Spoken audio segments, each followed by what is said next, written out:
Hello, and welcome to Reflections from Edcamp MetroDC with Hey Matt Fratt. As always, this vlog will be in three parts: takeaways, story time, and meta. Let's start with part one, takeaways. Honestly, not a lot of takeaways for me. I was in organizer mode. Um, uh, so my big takeaway was getting better at organizing. When you're all four of us on the committee were sort of running around dealing with details, and we are getting better at that. It's our fifth ed camp, and we're getting, so that was my big takeaway, which takes us to part two, which is story time. I got to start out with the story of Chip Chase, of course, one of the founders of our fifth annual Edcamp MetroDC. He is a consummate leader, a calm blue ocean, and one of the sessions was actually one of our sessions was co-opted by two vendors. Now, these were lovely people with nothing but good intentions, but didn't really understand the EdCamp norms and were used to giving PowerPoints. We'd already been burned earlier in the day by one vendor who gave honest to God, a 30-minute PowerPoint, and we were just not going to have it again. And Chip walks into the room with these two vendors, and he goes, we're going to have this session on, it was on community culture, on culture, over in the cafeteria. So if you want to join us, we're going over there. And over the next minute or two, there's like 20 people in there. The entire room pulls a law of 2 feet, stands up, walks out, and literally leaves these two vendors, in the room alone, who hopefully learned their lesson. And the session that was supposed to happen happened in the cafeteria. So it was like it was a coup, a nice, beautiful, nonviolent coup that Chip pulled off, and he did a really, really good. It was great leadership on his part. Jess Peters, also on the steering committee. Jess is a capital D doer. We didn't have a venue. Jess gets us a venue. We didn't have breakfast. Jess delivers breakfast. Jess gets breakfast catered. And the thing that really stands out on my mind is we've never written a thank you note we say thank you to people, but we never wrote thank you notes for EdCamp. The night before the EdCamp, I'll never forget this. There were like these 12 envelopes laying on the table, and Jess goes like, "Matt, can you sign those?" I'm like, "What are you talking about, Jeff?" Like, those are the thank you notes. It was like the principal, facilities. It was really, really thoughtful, and it just sort of epitomizes Jess and her thoughtfulness and her work ethic. She's been on the team 2 years. I've only been on the team 3 years, and it's such a pleasure working with her. Maris Hawkins, another founder from all 5 years. Honestly, I'm not saying anything you don't know when I say one of the warmest people on the planet. And I haven't even told Maris this story yet, so she'll get a kick out of this. So Maris goes, she has an idea a few days before about to do a birds of a feather activity. Now, I've done the birds of a feather activity before. It's where you take little tent cards and you put them on each table, and as people arrive, they flock to their birds of a feather, like the English teacher table and the history teacher table and so on. And the one time I had done this before, people just kind of ignored them. So I was really proud of my followership here, because in my head I was thinking, this isn't such a great idea. But when a team member has an idea and it's really harmless in the end, I mean, the worst thing that happens is it doesn't work. You say yes, right? And so I was proud of my followership. I said yes, and you know what? It was awesome. You should have seen the feedback sheets we got. Like, there was like 15, 20 comments about how awesome the birds of a feather activity was. And it worked, because the time that it didn't work for me was when people already knew each other. So they just congregated around people they knew already. Whereas in an EdCamp, you don't know anybody. And so people were actually going to the tables and finding and striking up. We had this great buzz before, and that was all Maris. And it was her idea. And I know there's organizers watching this, like, do a birds with a feather. Like, it will work, and it will work well, and it will get people sort of breaking the ice naturally at the beginning. And I'm proud of myself for like not saying a peep, and the Maris just hit it out of the park, and that worked really well. Jonathan Fichter, one of my closest colleagues, just again hits it out of the park.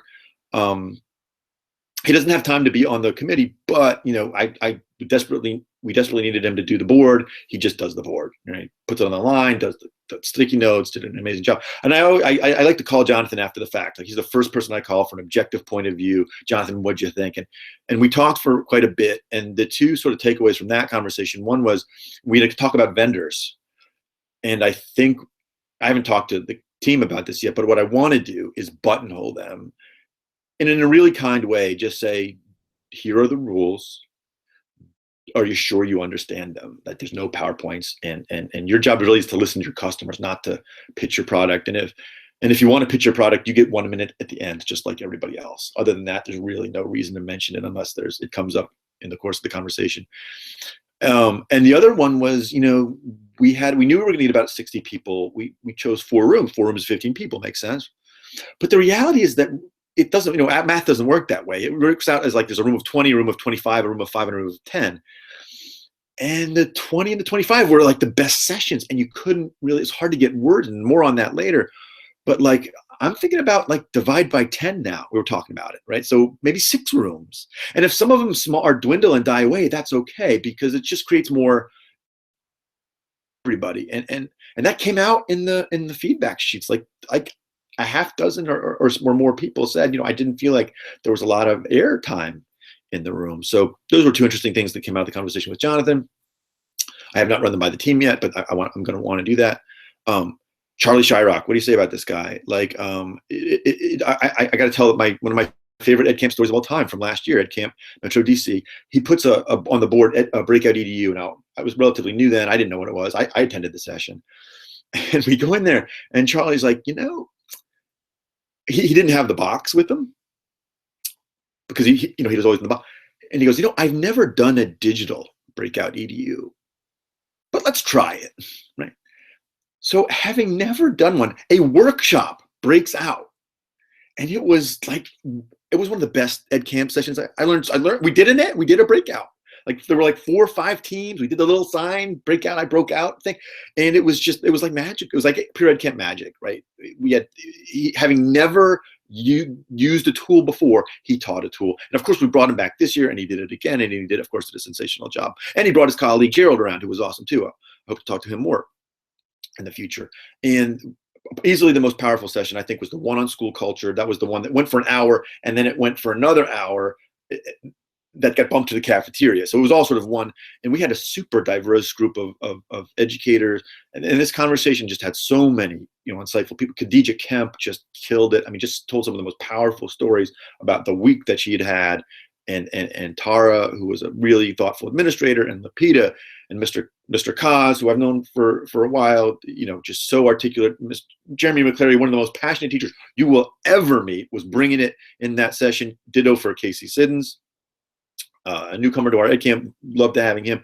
And just like that, I mean, that was one of the best, one of the best, because I was at Edcamp Revolution the previous week, and I wasn't expecting, a real, like a social justice-y, culture-y conversation. But it happened, and it was awesome. And Nate Gordon, a regular at Edcamp, was there, and we found out that I have his old job at Lowell, which was just kind of funny, at my school. And it took us like 3 years to figure that out. I can honestly say I've been at an Edcamp with the religion teacher, Mark Hammett. He's awesome. Thank you for coming to our Edcamp. Man, oh man, now let's get into the awesome young teacher section. Allison Spellerberg and Jeremiah. Okay, so they are teachers at KIPP. So we're at KIPP the night before, Friday night. We're there till like 7:30 at night, setting up.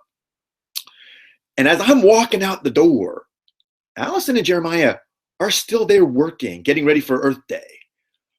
I don't think I've ever stayed at work at 7:30 on a Friday in 20 years. And here she's like maybe a third year teacher. I don't know. She's very young. And it was just this, talk about amazing young teachers. So it was a pleasure meeting them. They got to come to a few of our sessions. Brenda Duyan, just another all-star.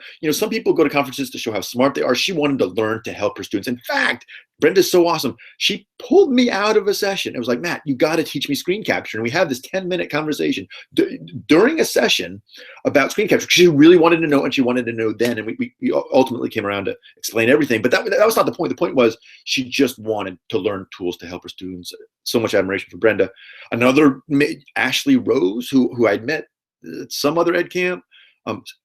Great tag at Between Margins. I didn't get to talk to her a whole lot, but during the SmackDown, she showed My Simple Show, which is a really neat tool, and I actually used it this week, so thank you to her. Kevin Fahey, tech coach from Virginia, came out, represent Virginia. Lori Alexander came out for the 2nd year in a row. row, special ed teacher. I had a lovely conversation with her. Brendy Shadow represented higher ed. We had a higher ed person there. Great seeing her. Like we had a whole gang from KIPP there, Katie and Sheila and Lucia. We had a game from Cap City. Melanie, who was just lovely at lunch. Allison Wallach, who was a returning ed camper. Great to see her again. Another returning Rosalie Reyes from Smithsonian. We had a Smithsonian representative there, which was awesome.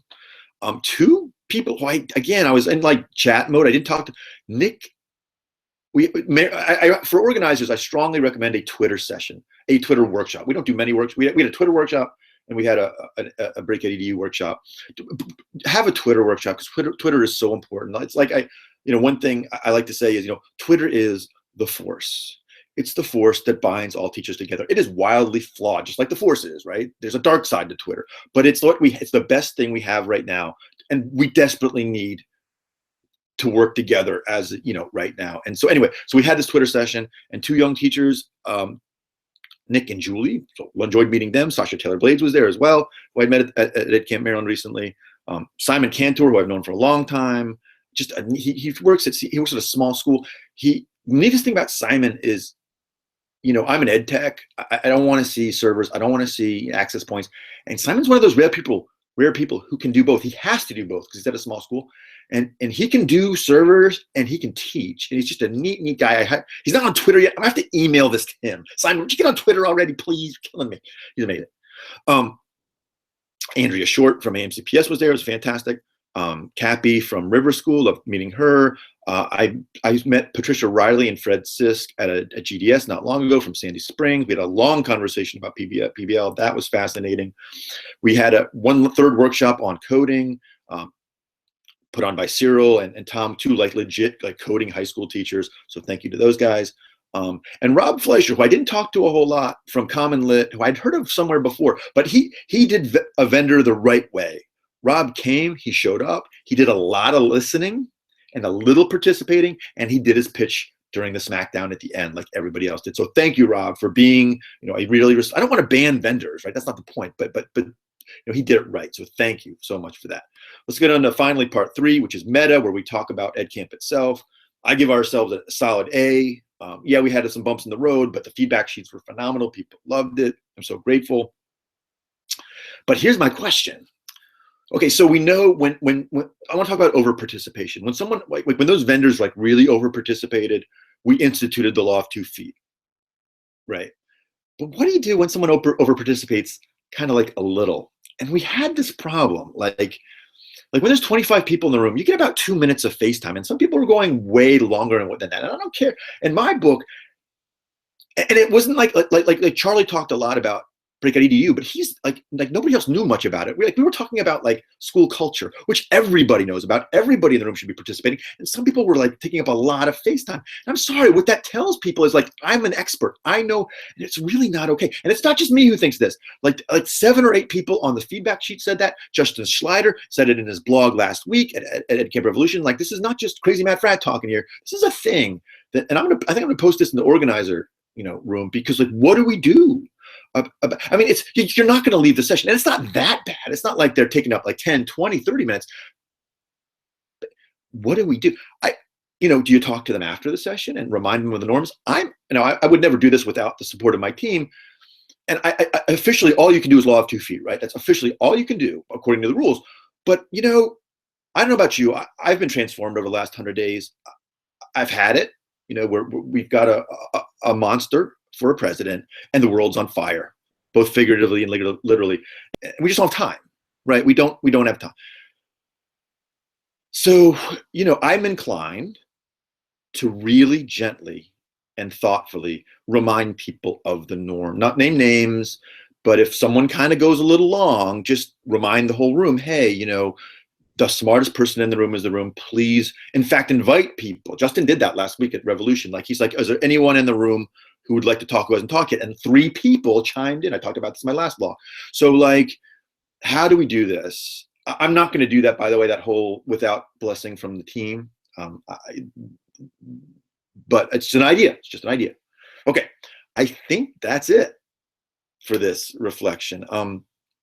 If you like this video, don't forget to like, comment, and subscribe. Thank you to everyone who came out to Edcamp MetroDC. We might do 2 next year, so stay tuned for that. And we'll see you next time.